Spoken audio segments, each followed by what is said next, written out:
Muhammad o'sha yetimcha Allohning payg'ambari ekanmi? Quraysh sayyidlari bizga qarshi chiqishsinmi? Ota-bobolarimiz tutgan dindan yuz o'giraylikmi? Aqldan ozib qolibdi. Kim ham unga ishonardi? Men sizga ishonaman. Islomdagi birinchi iymon keltirgan zot Xadicha onamiz edilar. U Makkaning boy va badavlat ayollaridan edi. Unga ko'pchilik zodagon erkaklar turmush qurish taklifini berishgan.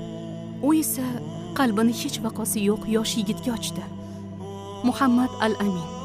Xadija oddiy ayol emasdi. U islom uchun o'zidagi bor narsalarni baxshida qildi. Vafot etganidan so'ng ortidan hech qanday mol dunyo qolmadi. Ammo u uchun jannatning eshiklari doimo ochib qo'yildi. Bir kuni Jabroil alayhissalom payg'ambar oldilariga xushxabar bilan keldi. Xadija kelgach, unga Alloh taolodan salom aytib qo'ying va mendan ham. Va unga jannatdagi durlardan yasalgan qasr xushxabarini bering.